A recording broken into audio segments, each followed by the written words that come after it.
ಸುಮ್ಮನೆ ಹೆಸರಿಗೆ ಮಾತ್ರ ರೈತರು ಅಂತ ಹೇಳ್ಕೊಂಡು ಅವರು ಬೆಳೆಸ್ಕೊತ ಇದ್ದಾರೆ. ಆದರೆ ಯಾವುದೇ ಕಾರಣಕ್ಕೂ ಇನ್ಶೂರೆನ್ಸ್ ಮಾಡಿಸಿ ಅಂತ ಹೇಳ್ತಾರೆ. ನಾವು 5.5 ಲಕ್ಷ 6 ಲಕ್ಷ 8 ಲಕ್ಷ ಕೊಟ್ಟು ಒಂದು ಹಸು ತಂದಿರ್ತೀರಿ ನಾಟಿ ದನ. ಅವ್ರು ಇನ್ಶೂರೆನ್ಸ್ ಕೊಡೋದು ಎಷ್ಟು? 20,000 ರೂಪಾಯಿ. ಆ 20,000 ರೂಪಾಯಿ ನಮ್ಗೆ ಏನಿಗೂ ಆಗೋದಿಲ್ಲ. ಅದು ಆದ್ರೂ ಅವರು ಎಲ್ಲೋ ಒಂದು ತಟ್ಟು ಬೆಳೆಯೋನಿಗೆ ಪ್ರೋತ್ಸಾಹ ಕೊಡಬೇಕು, ಕೊಡ್ತಾಯಿಲ್ಲ. ಇದನ್ನು ಸರ್ಕಾರ ಗಮನಕ್ಕೆ ನಿಮ್ಮಂಥವ್ರು ತರಬೇಕಾಗಿರೋದು. ಮಳೆ ಬರೋ ಉದ್ದೇಶ ಇದ್ದರೆ ಹಳ್ಳಿಕಾರ ಎತ್ತುಗಳು ತಲೆ ಎತ್ತಿ ಆಕಾಶ ನೋಡೋವಾಗಂದರೆ ಅವಾಗ ನಮ್ಮ ತಾತ ಮುತ್ತಾತನವ್ರು ಅನ್ನೋರು ಮಳೆ ಬರ್ತಾಯಿದೆ ಅಂತ ಆ ಎತ್ತೇ ತೋರಿಸೋದು. ಈಗಿನ ಸಿಮೆಸ್ಗಳು ನೀನು ಭೂಕಂಪ ಆದ್ರೂ ತೋರಿಸಲ್ಲ.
ಮಾಯಸೇನರ ಪಂಚಾಯತಿ ಮೇಳಳ್ಳಿ ಗ್ರಾಮದವರು.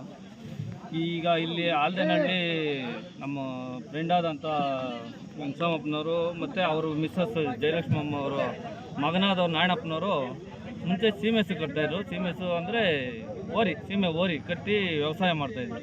ಆ ವ್ಯವಸಾಯ ಮಾಡಬೇಕಾದ್ರೆ ಅವರಿಗೆ ಮನವರಿಕೆ ಆಯಿತು.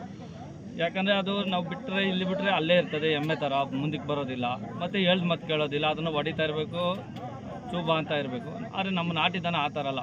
ಜಯಲಕ್ಷ್ಮಮ್ಮವ್ರ ಮಗ ಮತ್ತು ಯಂಗಸಮ್ಮವ್ರ ಮಗ ಏನು ಮಾಡಿದ್ರು ಅಂದರೆ, ನಮ್ಮ ಹಳ್ಳಿಕಾರಸು ಮುಂಚೆ ಹಳೆ ಕಾಲದಲ್ಲಿ ಏನು ಮಾಡ್ತಾಯಿತ್ತು, ಎಲ್ಲೇ ಒಂದು ಕೆಸರು ಗದ್ದೆ ಮಾಡಬೇಕಾದ್ರೂ ಒಂದು ಹಗ್ಗನ ಬೆನ್ನ ಮೇಲೆ ಹಾಕ್ಬಿಟ್ಟು ಅವ್ರ ಕೆಲಸ ಅವ್ರು ಮಾಡ್ತಾರೆ, ಅದು ರೌಂಡು ಹಕ್ಕ ಬರ್ತಾಯಿತ್ತು. ಇದೆಲ್ಲ ಮನವರಿಕೆ ಆಗಿದೆ ಅವ್ರಿಗೆ. ಮತ್ತು ನಮ್ಮ ನಾಟಿ ಹಸುಗಳು ಸಂತತಿ ಕಮ್ಮಿ ಆಗ್ತಾಯಿದೆ. ಮತ್ತು ಸುಮಾರು ಒಂದು 60-70 ಫಂಕ್ಷನ್ಗಳು ನೋಡಿದ್ದಾರೆ ಅವರೂ. ಇದೆಲ್ಲ ಮನವರಿಕೆ ಆಗಿ ಲಾಸ್ಟಲ್ಲಿ ಒಂದು ಜೊತೆ ನಾಟಿ ಓರಿ ಕಟ್ಟಿದ್ರು. ಅವರು ನಾಟಿ ಓರಿ ಕಟ್ಟಿದ್ದೇನು ಶೋಕ್ ಕಟ್ಟಿಲ್ಲ ಅವರು. ಯಾಕಂದರೆ ಶೋಕ್ ಕಟ್ಟಬೇಕಾದ್ರೆ ಇನೋವಾ ಕಾರ್ ತರ್ಬೋದು ಇತ್ತು. ಆ ಇನೋವಾ ಕಾರ್ಗೆ ಎಷ್ಟು ದುಡ್ಡು ಕೊಡ್ತಾರೆ ಅಷ್ಟೇ ದುಡ್ಡು 5.5 ಲಕ್ಷ ಕೊಟ್ಟು ಒಂದು ಜೊತೆ ಓರಿ ತಂದು ಅವ್ರೇನು ಮಾಡಿದ್ರು, ಉಳುಮೆಗೆ ಅಂತ ಬಳಸಿದ್ರು. ಉಳುಮೆಗೆ ಬಳಸಿದಾಗ ಅವರ ಮನೆಯಲ್ಲಿ ಆರೋಗ್ಯ ಮತ್ತೊಂದು ಪ್ರತಿಯೊಂದು ಅವ್ರ ಕುಟುಂಬದಲ್ಲಿ ಚೆನ್ನಾಗಿ ಬಂತು. ಇದು ಕಾರಣ ಏನಪ್ಪ ಅಂದರೆ ಗಂಜಲ. ನಾಟಿ ಹಸುವಿನ ಗಂಜಲ ತುಂಬ ಒಳ್ಳೆಯದು. ಅದರ ಸಗಣಿ ಹಳೆ ಕಾಲದಲ್ಲಿ ಹೇಳಬೇಕಂದ್ರೆ ಯಾರನ್ನು ಸಗಣಿ ಹಾಕಿ ಮನೆ ಬಾಗಿಲಲ್ಲಿ ಸಾರಿಸ್ತಿದ್ದು ಏನೂ ಮಾಡ್ತಾ ಇರಲಿಲ್ಲ. ಮತ್ತು ಯಾವುದೇ ಕಾಯಿಲೆ ಬರ್ತಾ ಇರಲಿಲ್ಲ. ಮನೆ ಅಂಗಳದಲ್ಲಿ ಎಷ್ಟೇ ಸಿಮೆಂಟ್ ಹಾಕಿರಲಿ, ಕಾಂಕ್ರೀಟ್ ಹಾಕಿರಲಿ, ಸಗಣಿ ಹಾಕಿ ಸಾರಿಸ್ಬಿಟ್ಟು ಅದರ ಮೇಲೆ ಕಾಲಲ್ಲಿ ಓಡಾಡ್ತಾ ಇದ್ರೆ ಕಾಲುಗಳೆಲ್ಲ ಒಂದು ಅದರಲ್ಲಿ ಕ್ರಿಮಿಕೀಟಗಳಿರೋಂಥವೆಲ್ಲ ಸಾಯ್ತಾ ಇತ್ತು. ಅದರಿಂದ ಆರೋಗ್ಯ ಚೆನ್ನಾಗಿರ್ತಾ ಇತ್ತು. ಈ ಅನುಭವ ನಾರಾಯಣಪ್ಪನವ್ರಿಗೆ ಆಯಿತು. ಆವಾಗಿನಿಂದ ಅವ್ರೇನು ಮಾಡಿದ್ರು, ಒಂದು ಜೊತೆ ಕಟ್ಟಿದ್ರೆ 2 ಜೊತೆ ನಾಟಿ ಓರಿ ಕಟ್ಟಿ ಎಲ್ಲರಿಗೂ ಇದನ್ನು ಮನವರಿಕೆ ಮಾಡಬೇಕಂತೇಳಿ ಈಗ ಸುಮಾರು ಒಂದು 3 ತಿಂಗಳಿಂದ ಈಚೆ ಒಂದು 50 ಕಾರ್ಯಕ್ರಮಗಳಿಗೆ ನಾಟಿ ಓರಿ ಕರ್ಕೊಂಡು ಹೋಗೋದು. ಅವ್ರದ್ದೇ ಬಾಡಿಗೆ, ಅವ್ರದ್ದೇ ಹೂವು, ಪ್ರತಿಯೊಂದು ಖರ್ಚು ನಾರಾಯಣಪ್ಪನವ್ರದ್ದೇ. ಕರ್ಕೊಂಡೋಗಿ ಎಲ್ಲ ಕಡೆ ಮೆರವಣಿಗೆ ಮಾಡೋದು. ಅದೇ ಥರ ನಾನು ನಮ್ಮ ಭಾಗದಲ್ಲಿ ನಮ್ಮ ಪಂಚಾಯತಿಯಲ್ಲಿ ಮಾಡಬೇಕಂತೇಳಿ ಇವತ್ತು ಮಾಡಿ ಅದನ್ನು ಜನಗಳಿಗೆ ಮುಂದಿನ ಸಂತತಿಗೆ ಇದು ಉಳಿಬೇಕು ಯೋಚನೆ ಮಾಡ್ತಾ ಇದ್ದಾರೆ.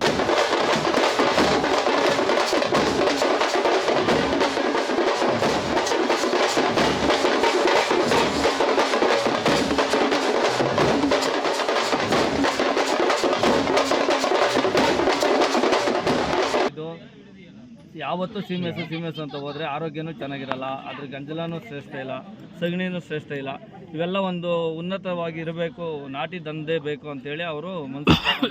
ಈ ಕಾರ್ಯಕ್ರಮದಲ್ಲಿ ಬರೀ ಎತ್ತುಗಳ ಮೆರವಣಿಗೆ ಮಾಡಿದ್ರಾಗಲ್ಲ. ಶ್ರೀರಾಮನವಮಿ ದಿವಸ ಎಲ್ಲ ಕಡೆಯೂ ದೇವಸ್ಥಾನಗಳಲ್ಲಿ ಪೂಜೆ ನಡೀತಾ ಇರ್ತದೆ. ಈ ಟೈಮಲ್ಲಿ ನಾನು ಮಾಡಿದ್ರೆ ನೋಡಿದವ್ರಿಗೊಂದು ಆಸಕ್ತಿ ಬರ್ತದೆ ಅಂತೇಳಿ ಇವತ್ತು ಶ್ರೀರಾಮನವಮಿ ದಿವಸನೇ ಅವ್ರು ಪ್ರೋಗ್ರಾಮ್ ಇಟ್ಕೊಂಡು ಮಾಡ್ತಾಯಿದ್ದಾರೆ.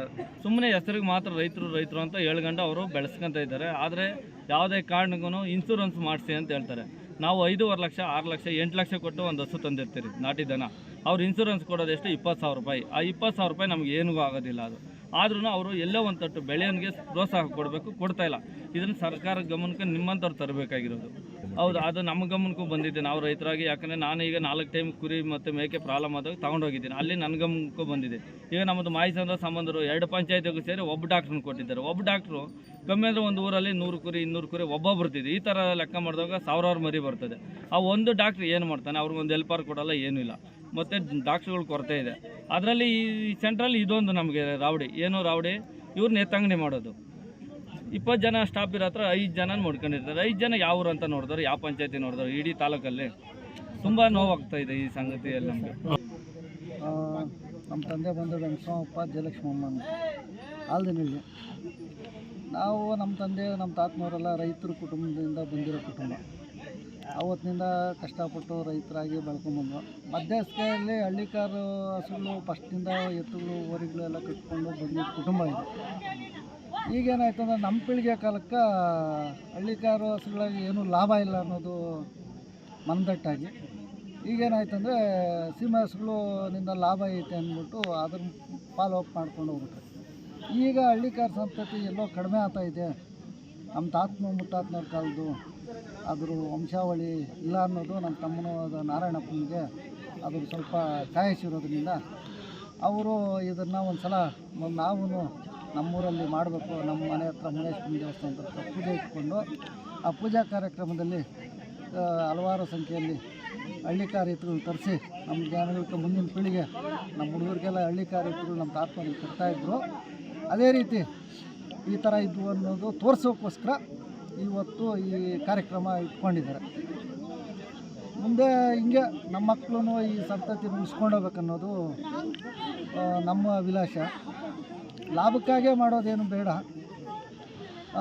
ಈಗಿನ ಮಳೆ ಬರೋ ಉದ್ದೇಶ ಇದ್ದರೆ ಹಳ್ಳಿಕಾರು ಎತ್ತುಗಳು ತಲೆ ಎತ್ತಿ ಆಕಾಶ ನೋಡೋವಾಗಂದರೆ ಅವಾಗ ನಮ್ಮ ತಾತ ಮುತ್ತಾತನವ್ರು ಅನ್ನೋರು ಮಳೆ ಬರ್ತಾಯಿದೆ ಅಂತ ಆ ಎತ್ತೇ ತೋರಿಸೋದು. ಈಗಿನ ಹಸುಗಳು ನೀನು ಭೂಕಂಪ ಆದ್ರೂ ತೋರಿಸಲ್ಲ. ಎತ್ತುಗಳು ಕಟ್ಕೊಂಡು ಆರಂಭ ಮಾಡಿಕೊಂಡು ಹಿಂಗೆ ಬಂದರೆ ಆಮೇಲೆ ಸೀಮಸ್ಗಳು ಕಟ್ಟಿದ್ರೆ ಅವಾಗ ಏನೂ ಇಲ್ಲ. ಆಮೇಲೆ ಹಳ್ಳಿಕಾರು ಎತ್ತುಗಳು ತರಬೇಕಂತ ಮನಸ್ಸು ಬಂತು, ತಂದೆ. ಫಂಕ್ಷನ್ಗಳೂ ಮಾಡಬೇಕಂತ ಆಸೆ ಆಯಿತು.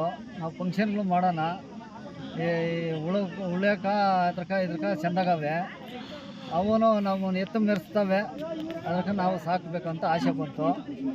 ಈ ಫಂಕ್ಷನ್ ಮಾಡಬೇಕಂತ ಶ್ರಮ ದಿವಸ ಫಂಕ್ಷನ್ ನಾವು ಮಾಡಬೇಕಂತ ಆಸೆ ಆಗಿ ಎಲ್ಲ ಸೇರಿ ನಮ್ಮ ಅಣ್ಣ ತಮ್ಮಂದ್ರು 3 ಸೇರಿ ನಾವು ಈ ಫಂಕ್ಷನ್ ಮಾಡಬೇಕಂತ ಆಸೆ ಬಿಟ್ಟು ಮಾಡ್ತಾಯಿದ್ದೀರಿ. ಈ ವರ್ಷನೇ ಹಿಂಗೆ ಮಾಡ್ಕೊಂಡು ಹೋಗ್ಬೇಕು ಅಂತ ನಮ್ಗೆ ಆಸೆ. ಈಗ ಸೀಮೆ ಹಸುಗಳಿಗೂ ಹಳ್ಳಿಕಾರು ಹೋರಿಗಳಿಗೂ ಏನು ವ್ಯತ್ಯಾಸ ಕಂಡಿದ್ದೀರಿ? ನಿಮಗೇನು ಅದರಲ್ಲಿ ವ್ಯತ್ಯಾಸ ಅಂದರೆ ಈ ಗುಣ ಹಂಗೆ ಅವಣ್ಣ, ಕೂಗಿದ್ರೆ ಒಳ್ಳೆ ಮಕ್ಕಳು ಬಂದು ನಮ್ಗೆ ಗೊತ್ತಾವೆ. ನಮ್ಮ ಹಿಂದೆ ನಾವು ಎಲ್ಲೇ ಹೋಗಲಿ ನಮ್ಮನ್ನು ಫಾಲೋ ಮಾಡ್ತವೆ. ಸೀಮೆ ಹಸುಗಳು ಹಂಗೆ ಫಾಲೋ ಮಾಡಲ್ಲ. ನಾವು ಎಲ್ಲೇ ಇದ್ರೆ ಕೂಡ ನಮ್ಮನ್ನು ಬಡ್ಕೊಳೋದು, ಅವು ಹೆಂಗೆ ನಾವು ಎಲ್ಲಿ ಓದ್ತಾ ಇದ್ದೀರಿ ಅನ್ನೋದು ನಮ್ಮನ್ನು ಫಾಲೋ ಮಾಡ್ತಾವೆ. ಅವು ಕೂಗಿದ್ರೆ ಸಾಕು, ಎಲ್ಲಿದ್ರೂ ಗೊತ್ತಾವೆ ನಮ್ಮ ತಕ. ಅವು ಸೀಮೆ ಹಸುಗಳು ಬರೋಲ್ಲ. ಅದ್ರಾಗ ಮುದ್ದು ಹಂಗೆ ಅವೆ ಇವು. ಈ ಲಾಭ ನಷ್ಟ ಪ್ರಶ್ನೆ ಬಂದಾಗ ಲಾಭ ನಷ್ಟ ಲೆಕ್ಕಕ್ಕಾಗಲ್ಲ ನಮ್ಮ ಜೀವದಾಗ. ಅವು ತಿನ್ನಬೇಕು, ನಮ್ಮ ಕೆಸರು ತರಬೇಕು, ಅಷ್ಟೇ ನಮ್ಮ ತಾವು. ನಿಮ್ಮ ಹೆಸರಣ್ಣ? ನಾರಾಯಣಪ್ಪ. ಚಿಕ್ಕಪ್ಪನಾದ ವೆಂಕಟರಾಮಪ್ಪನವರು ಅವ್ರ ಸಮ್ಮುಖದಲ್ಲಿ ಇವತ್ತಿನ ದಿನ ಕಾರ್ಯಕ್ರಮ ಹೆಮ್ಮೆಯಿಂದ ಮಾಡಬೇಕು ಅಂತ ಒಂದು ಮನಸ್ಸು, ಹೆಮ್ಮೆಯಿಂದ ಮಾಡಬೇಕು ಅಂತ ಒಂದು ಮನಸ್ಸು ನಿರ್ಧಾರ ತಗೊಂಡು ಆ ಕಾಲದಾಗ ನಮ್ಮ ತಾತ ನಮ್ಮ ಚಿಕ್ಕಪ್ಪ ಅವ್ರು ದುಡಿಯೋ ಕಾಲದಾಗ ಸೀಮೆ ಹಸು ಅನ್ನೋದು ಇರಲ್ಲ. ಆಗ ನಾಟಿ ಹಸ ಉತ್ಪತ್ತಿ ತರಬೇಕು, ಅದರಲ್ಲಿ ಹಾಲು ಕರಿಬೇಕು, ಅದರಲ್ಲಿ ಉಳುಮೆ ಮಾಡಬೇಕು. ಆಮೇಲೆ ಅದರಲ್ಲಿ ಹುಟ್ಟಂಥ ಮಗು ಅಂದರೆ ಒಂದು ಗಂಡು ಒಂದು ಕರು ಅಂತ ಸಾಕಿ ಅದನ್ನು ಓರಿ ಥರ ಮಾಡಿ ಅದು ಉಳುಮೆ ತಗೊಂಡು ಅದರಲ್ಲಿ ಉಳುಮೆ ಮಾಡಿ ಅದೊಂದು ಹೆಮ್ಮೆ ಪಡ್ತಾಯಿದ್ರು.